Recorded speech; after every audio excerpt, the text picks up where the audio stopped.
Baik, salam sejahtera untuk kita semua. Perkenalkan, nama saya Oktaviana Sri Hadianti. Saya mahasiswa reguler 2 Universitas Mercubuana Jakarta. Pada kesempatan kali ini, saya akan mempresentasikan proposal tugas akhir saya yang akan dilaksanakan di semester depan yang berjudul Studi Pengatasan Part Reject dengan metode Fault Tree Analysis. Berikut akan saya jelaskan mengenai bab selanjutnya.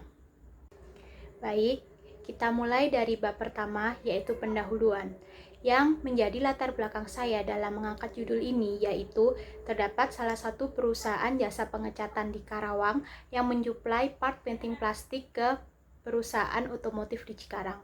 Nah, perusahaan jasa pengecatan di Karawang ini demi menjaga kualitasnya selalu melakukan evaluasi terhadap kualitas tiap 1 semester atau 6 bulan sekali. Dari hasil evaluasi di semester pertama yaitu Januari hingga Juni tahun 2020 menunjukkan bahwa terdapat part reject sebanyak 2%. Padahal target dari perusahaan tersebut adalah kurang dari 1%. Dari data reject yang telah diperoleh, selanjutnya di breakdown dalam diagram Pareto untuk mengetahui part yang mendominasi timbulnya reject. Nah, di sini reject yang mendominasi yaitu adalah reject scratch atau gores.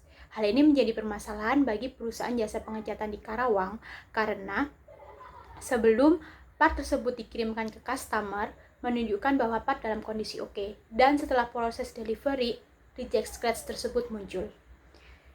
Dalam penelitian sebelumnya yaitu Hartono di tahun 2018 menjelaskan bahwa ia melakukan analisis terhadap problem kualitas di perusahaan laundry dengan menggunakan fault tree analysis.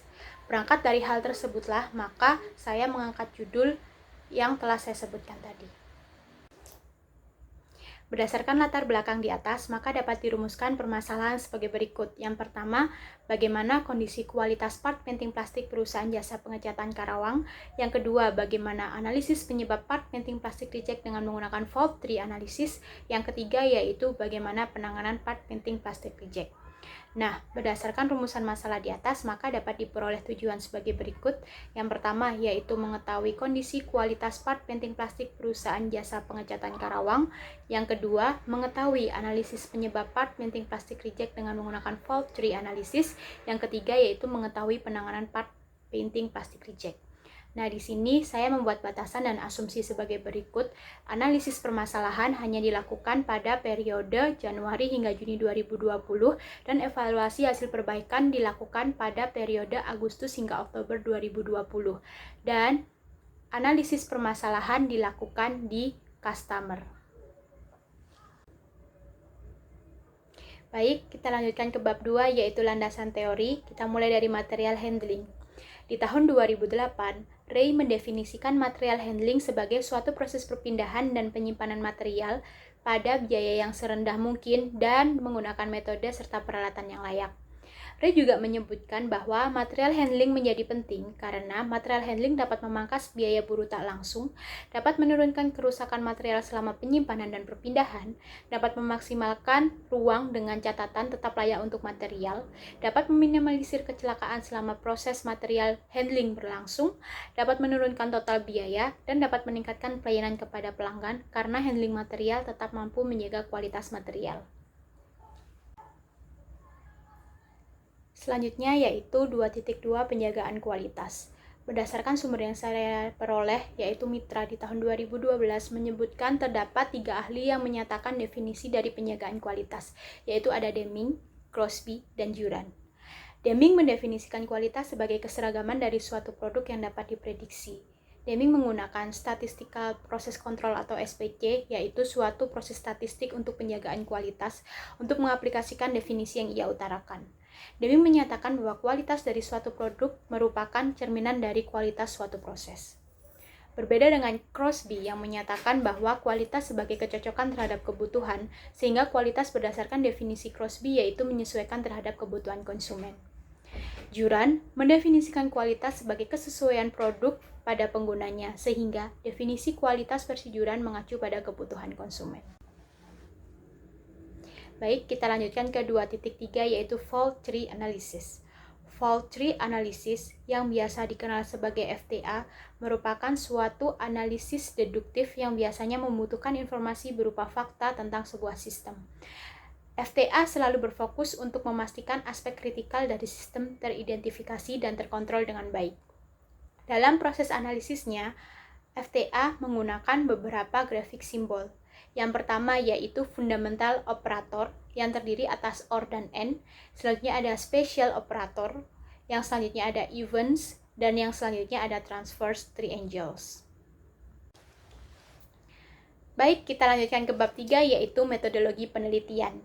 Metodologi penelitian yang saya gunakan kali ini yaitu metode kuantitatif dengan penelitian deskriptif, di mana menggunakan analisa mendalam tentang data dan fakta yang ditemukan. Jenis data dan informasi yang saya butuhkan yaitu data primer yang meliputi data jumlah partijek, selanjutnya ada data sekunder yang meliputi jurnal, buku, laporan, data reject part, data standar kualitas part, data flow process part, dan data instruksi kerja. Berangkat dari pengetahuan saya mengenai jenis-jenis data dan informasi yang saya butuhkan, selanjutnya saya melakukan pengumpulan data dengan cara observasi, wawancara, dokumentasi, dan studi pustaka. Data yang telah terkumpul tersebut selanjutnya saya lakukan pengolahan dan analisis data. Metode yang saya gunakan dalam analisis data yaitu adalah metode Fault Tree Analysis yang mengidentifikasi prioritas permasalahan kualitas pada part painting plastik dan mengidentifikasi penyebab permasalahan tersebut. Selanjutnya, saya dapat menentukan langkah-langkah apa yang saya lakukan dalam penelitian ini. Yang pertama yaitu mengidentifikasi masalah kualitas part.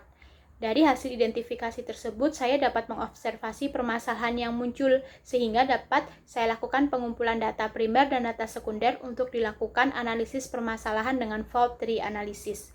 Dari analisis tersebut, saya melakukan verifikasi sampel sebanyak 5 pitches. Jika hal tersebut dapat saya lakukan, maka saya dapat melakukan perbaikan permasalahan dengan desain ulang packaging. Namun, jika verifikasi sampel sebanyak 5 pitches tidak bisa saya lakukan, maka saya harus melakukan pengulangan step penelitian yaitu pengumpulan data primer dan data sekunder. Dari hasil perbaikan terkait permasalahan desain packaging, maka saya melakukan desain ulang packaging untuk dilakukan evaluasi. Dari hasil evaluasi, targetnya yaitu reject yang terjadi kurang dari 1%. Jika hal itu dapat tercapai, maka dapat diperoleh kesimpulan dan saran. Namun, jika defect kurang dari 1% tidak tercapai, maka dilakukan proses pengumpulan data ulang yaitu data primer dan data sekunder.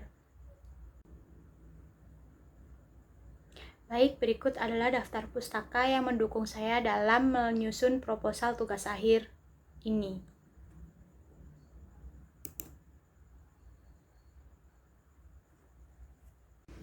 Baik, sekian presentasi saya mengenai proposal tugas akhir yang saya angkat kali ini. Sekian dan terima kasih.